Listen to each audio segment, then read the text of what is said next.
feared most onto myself, none ever see me, then give me a wide berth. Here in the cold, moonlit night, I stand there in cinders for warmth. About me shards of corn, gleaming as metal, jut from rough earth. Two headlights pierce towards me, then are gone. Faint will gleams upon the battered macadam. Now, dear listener, I doubt very much that you will believe what I have to say. But a short while ago, I left a warm bed and a very fine woman, one engaged, as I am, in battle with words. So let me run the situation through your ears, and I'll let you be the judge. You make the choice, remembering, as Jean-Paul Sartre once said, that you always have one. Herein lies the scene. A king-size bed, replete with a down comforter and plenty of pillows, in Mon Amour's basement apartment beneath a huge Gothic Victorian, high on the hillside overlooking the sleepy little town of Ithaca, New York. The house just past the cemetery, through which my lover and I stroll full moon evenings, pausing at quaint head markers, composing storylines for the long deceased, reveling in our broad quietus, as so many fear the dead. These walks most often taking place after long ecstatic hours of drenched with sweat dancing, our favorite pastime.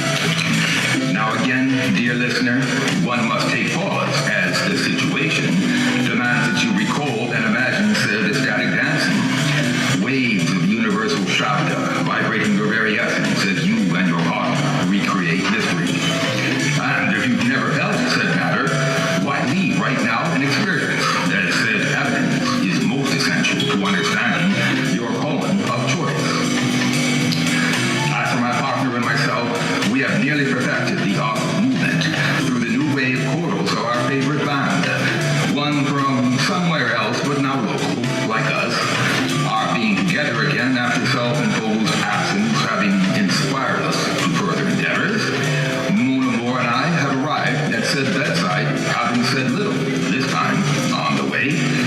And as her cat purrs between my legs, she remarks, "Well, I see my familiar bites you as usual."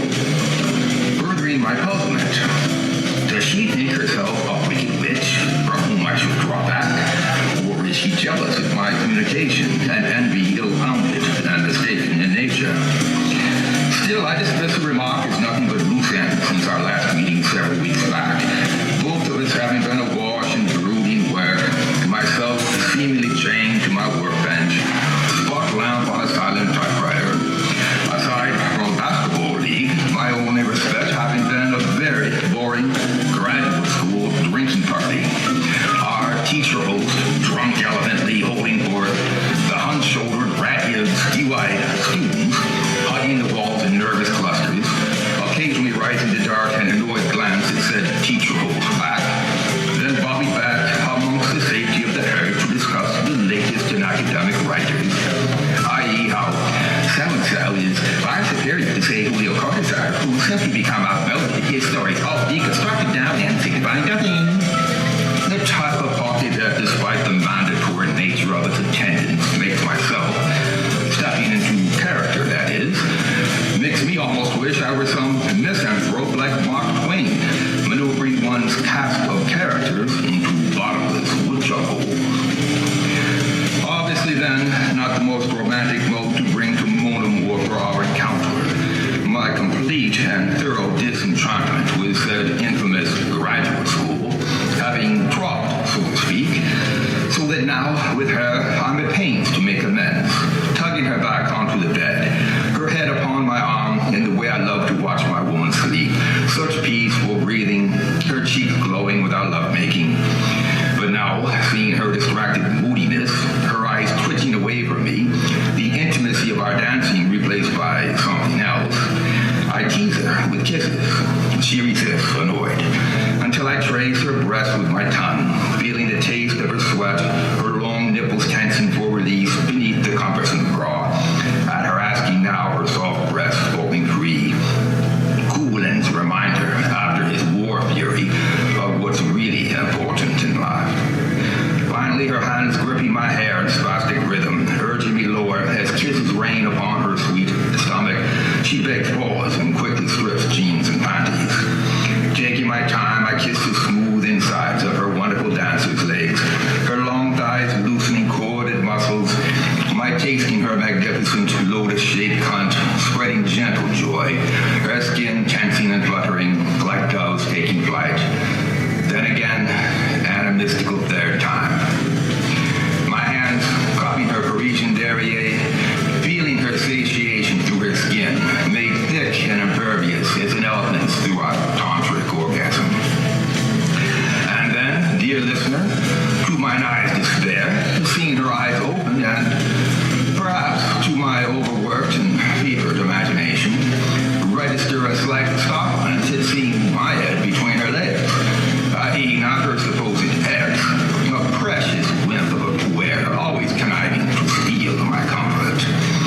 Then that look maddening in a woman to a man, her shrugging as if to say, well, have at it. Now here one must ask, and as a man, or woman imagining herself as a man, answer honestly, what would you do?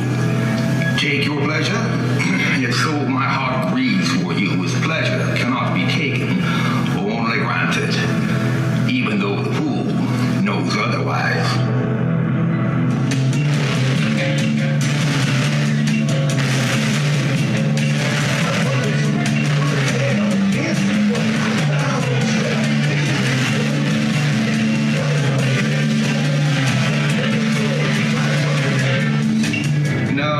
Dear listener, with nary a kiss on her cheek, I arise, dressing in haste, seeing her drift off to sleep as I lock the door behind me and hike the hill leaving town to where I have a good, clear view. The hour and the distance give me little hope for a ride to my house. Alone, by the side of the road I stand, nameless, universal faceless. You've seen me many times before. Yet, as two new headlights race towards me, you hit the high beams and roar up your fire chariot, drawing back in disgust upon identifying me in my outstretched hand.